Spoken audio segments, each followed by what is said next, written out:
All the UFO sightings throughout history are just humans from the future on a time-traveling safari meant to observe how we were in the past. What conspiracy theory do you believe in the most? I think some memes are started by businesses as a form of free advertising. The recent Duolingo memes got me thinking more about it.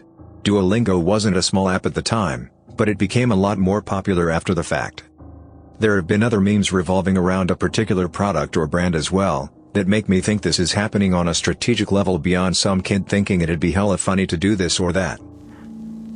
Marshmello doesn't actually produce his own music. My biggest piece of evidence is the creator Arcade Videos. He speaks and navigates Ableton like someone with only a basic knowledge of music production. He does everything number by number. Producers don't do that. You can't just instantly know that sound needs a boost of exactly 1 dB at exactly 1.2 kHz without even listening to the sound first. He randomly pauses every now and then, presumably to be fed lines. And he seems to lack even a basic understanding of music theory, recreating MIDI by randomly clicking in notes with no regard for the key of the song. Someone with the level of skill he demonstrates should not be capable of making radio-quality hits. Disney released Frozen, so that it would be the top result when searching Disney Frozen, and not anything about Walt Disney's head being cryogenically frozen in the Disney theme park. I don't know how likely that is, on either count actually. Area 51 is just a front that was allowed to become popular in the public eye, but actually has nothing of value. Not saying aliens in bases exist, just saying Area 51 is allowed to be the popular secret base thing to cover up actual secrets. I am not downplaying what the airmen at 51 do, just saying that what they do now is not likely as top secret as people are led to believe. That our phones are always recording, at least audio, to target advertising of course, but more secret agent things as well. My mother-in-law talking at dinner about how hard it is to train for a marathon now that she is over the age of 55. I get ads all over Reddit and Google that read, "Over 50 and a runner? Check out this random product." Within 4 hours of the conversation. I know there was a bunch of stuff about this, but I think every company denied it. Could be wrong though. Marijuana legalization is being pushed by Big Pharma. Once it's legalized, they will then push for restrictive regulations in the interest of public safety that will force shutdowns of consumer or small grow operations. Those are only allowed now to foster positive sentiment towards legalization. So then it's legal and they have a monopoly. Planned obsolescence, if it's still a conspiracy theory. Why does my phone suddenly develop unseen issues when the new one is released? It's not a coincidence. And who even asked for these tech companies to release a new phone every year? We live in a time where technology is now growing at a rather slower pace compared to the 2000s when there was rapid innovation. It's not like my current phone is getting crappier in 1 year, but wait, it is. Applies to phones, tablets, smartwatches, basically most, rather expensive, internet-connected devices receiving updates. There's a recent increase in realistic space colonization movies to garner interest in space exploration. Because some people at the top know it's needed. It's actually probably so very wealthy people can get funding and support from us average losers so they can abandon the planet as soon as possible, while we suffer all the crap that was most likely caused by them. People at the top don't give a crap about you and I. We can sit on the planet and pay for oxygen as we slowly die from cancer. They want to get off the planet. Male birth control advancements are being squashed by the pharma companies who produce the female contraceptive pill because of all the money the pill generates despite it, causing so many unsavory side effects. Example, Vashalgel. A non-invasive treatment for men that mimic a vasectomy but is completely reversible. It's been around since 2010 but can't get funding. I think it's because it is a once of, maybe more than once depending on number of kids you want, treatment and reversal and not a daily dose, so it is not a constant income. Why fund something that won't give you a steady stream of money, even if it means a healthier society? I am not talking about the male contraceptive pill or a spermicide gel.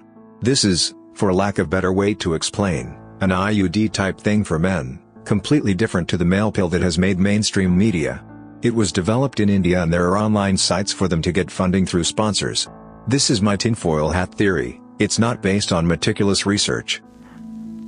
That Avril Lavigne died in the mid-2000s and her record label hired someone who looked like her to take over her career. Michael Jordan didn't decide to step away from the NBA to play baseball to honor his dad or anything like that. He got caught gambling and David Stern couldn't allow the league to lose all credibility with its biggest star being suspended for betting on games. He had him take a couple years off instead of publicly punishing him. I've posted this one before, but I think that there are high-level rings of pedophiles and sexual predators specifically so that those above them can keep them under control. We know that there are kingmakers. While the big actors and musicians today are certainly talented, there are plenty of B and C-listers who could be just as big if only they had the backing of a big publisher like Disney, Paramount, etc. Thing is, making a king is expensive. You have to spend a lot of time and money getting the public to care about them before they start to pay you back, and once they're big they don't technically need you anymore. So the kingmakers are naturally going to look for people who are retainable to ensure they get their investment back. They have to. For every king they make dozens of duds. It's an expensive process. Sometimes that's as simple as them being naive. A good legal contract can lock them in for a long time, and often the only way out is to destroy your value so the kingmaker stops caring. Look at Britney Spears' meltdown for example, but if you can't get that then blackmail works just as well. I suspect that for a long time homosexuality was the go-to black mark. That's why it seemed like for so long that the big names were always having gay scandals and the like. It was easy to stage, easy to feed them their vice of choice when they were good, and not illegal, just career suicide, so it was low risk high reward. But of course the downside to making a king is that he gets a good deal of power too and eventually public opinion shifted and it became okay to be gay. Could still destroy some careers. The teen heartthrob loses a lot of his appeal when it turns out he's more interested in his very small male fanbase, but hardly enough to keep them from going solo or jumping to another label.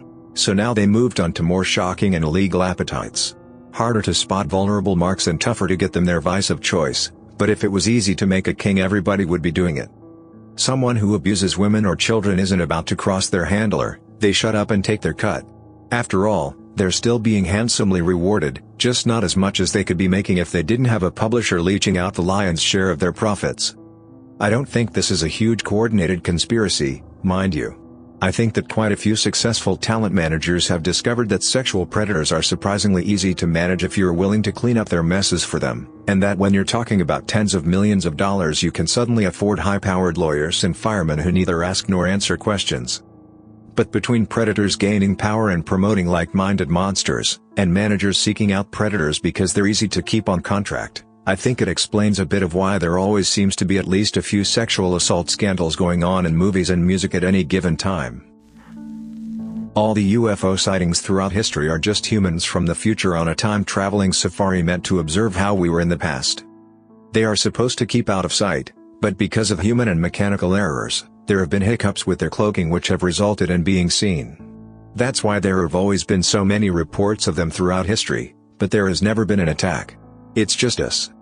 Also the reason why we don't see as many examples of UFOs now even through pretty much everyone has a camera is because people are not that interested in this time period since we already document aspects of human life all the time. PETA is ran by the meat industry to delegitimize vegetarianism and cutting back on meat.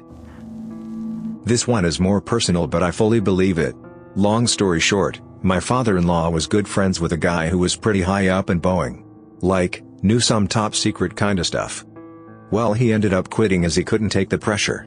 He was a very paranoid person, to the point his was a hindrance to his life.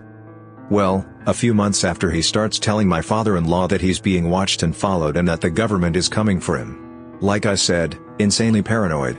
A few extra details that will be important: he drove a moped as his primary transportation and he was very overweight. Lo and behold, he comes up dead a month or so later. The official story is this: he was riding along when a hitchhiker waved him down. He stopped to pick him up, drove a few miles down the road to a secluded wooded area, pulled off the road, walked into the woods and shot himself. I shouldn't need to explain what's wrong here but I will anyway. I'm supposed to believe that a guy with crippling paranoia picked up some random hitchhiker and then killed himself. Even if he wasn't paranoid, it's basically impossible for him to fit a small child on his moped with him, let alone a full-grown male adult. No information was ever released about the hitchhiker. No name, no statements to the police, nothing. The Earth is a zoo created by aliens, and UFOs are visitors. In Lilo and Stitch, they said Earth was a wildlife preserve for mosquitoes. While the aliens refer to it as a preserve for mosquitoes, at the end of the movie we're told that it was a lie made up to protect Earth from destruction. There is intelligent life out there, it's just that we're too primitive for any prominent contact with aliens. Aliens choose to not come to Earth because we are lacking in intelligence and technology, and that the conspiracy is that we know this for whatever reason but plead ignorance in suggesting there is life out there. I somewhat subscribe to this idea. Imagine if advanced alien civilizations view and treat us like we do the people of North Sentinel Island. India until recently did a yearly overflight of the island and also sends out helicopters to check up on them after major events like the tsunami, but we take a very hands-off approach since the islanders are so primitive. Who's to say some advanced alien civilization that views us as quaint isn't taking the same approach, and that the UFO sightings aren't basically to us what the Indian government helicopters are to the islanders? I really hope we are in a simulation. Every religion's heaven sounds like a real drag, but I don't want everything to just end. Ideally, one day I'll die, then just wake up in a room, go get a snack or something, then load up another life and go for another spin. Repeat millions or billions of times. That Princess Diana's death was orchestrated by Prince Charles. I just can't wrap my head around the idea that this guy has an affair with Camilla and gets caught. Divorce happens, and even during the divorce and after, she is doing absolutely the best, like just killing it, still in her duties, mom duties, the gorgeous revenge velvet dress, the entire world adores her. Then all of a sudden she dies in this car accident due to her driver? You know how many countless times she was driven by someone who was trained and hired specifically for the royal family. Then Prince Charles gets married to Camilla and all is right and well again in the public eye the world gets to see. Federal law enforcement bodies are working with the public and private prison industries to flood the streets with heroin and fentanyl, because they see the impending mass legalization of marijuana, and can't risk that many empty cells. A massive uptick in street opioid use in the past few years, combined with aggressive policies targeting legitimate pain patients, and cutting them off of their medications, as well as restricting doctors' abilities to treat more people with things like Suboxone. It's not Big Pharma. Why would they allow their most popular and abusable medications to be all but banned if they're as big and powerful as everyone thinks?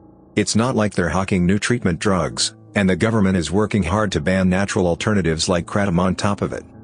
To me, it all points to a concentrated effort to increase drug-related offenses to keep fines and court fees rolling in and cells filled after weed is legal. Amazon tracks people who buy Ring doorbells and then waits for those same people to buy another product. Then they send actors and actresses to deliver the next package. While delivering, the actors are told to do something cute or quirky, dance, smell the flowers on the porch, or pet a dog, so that the owners will hopefully see the footage and post it online to social media and give the impression that working for Amazon is actually fun and exciting. All the while getting free advertisement. Music feuds don't exist. They are created by record labels. Anybody who thinks Taylor Swift and Katy Perry were feuding are morons. It is a marketing stunt. Their record labels create these feuds to sell music. When Taylor fans think Katy does a song about her, they all buy the song to see what she is saying, then buy her album to find more songs that they think are about Taylor, and the exact same thing for Katy fans. They are given generic songs to sing that people just assumed are about the other but in reality aren't about anybody. Same goes for rap feuds. A up-and-coming rapper feuds with a more successful rapper to gain popularity, just as that more successful rapper did when they were coming up. All these feuds are just to sell more music. Stoned ape theory is fascinating. The possibility that our conscious thought and self-awareness was developed from monkeys eating mushrooms is so crazy but still plausible. Remember when you were a child and had a life-changing revelation on how the world works? Remember any one of the life revelations that brought you to where you are? All of your thought from that point forth was altered and now on a different path of thinking. Your reality became different and a clearing took place in your mind where you finally understood. An epiphany. This absolutely happens when you take a high enough dose of psilocybin. The theory is that primates discovered shrooms in the wild and it unlocked logic or analytical thinking in their brain, the one thing that most differentiates us. With this newfound logic came a biological shift over millions of years. It would make sense that the split happened sudden and remained divided, since humans with logic wouldn't form social bonds with primates like that. They'd stick to their species for survival and easier hunting. That the governments of this world, and other entities mentioned in these things, are double-playing the conspiracy theories and theorists, and not only through stigmas like the tinfoil hat. I believe that, for example, if there is one huge leak by one of these guys, or maybe even by someone like Snowden, not him specifically, but someone in his kind of position, or at least someone that won't be instantly deemed a nutjob, it's in fact a decoy. You hear about the mess-ups they can afford to let you hear about, thus keeping everything in a constant state of confusion. Are they really that stupid to have that leaked? Or are they 3 steps ahead? You can never know, and that's the way they want you to be. There's a lot of things that go smoother than silk and nothing ever truly feels like it's changing. It's like, I believe they would have the manpower, the intelligence, and the stakes high enough to pull something like this off. Thanks for listening to Radio TTS. Hit the subscribe button and activate the bell notification. Share your own favorite conspiracy theory in the comments below and let me know which of the listed theories you like the most.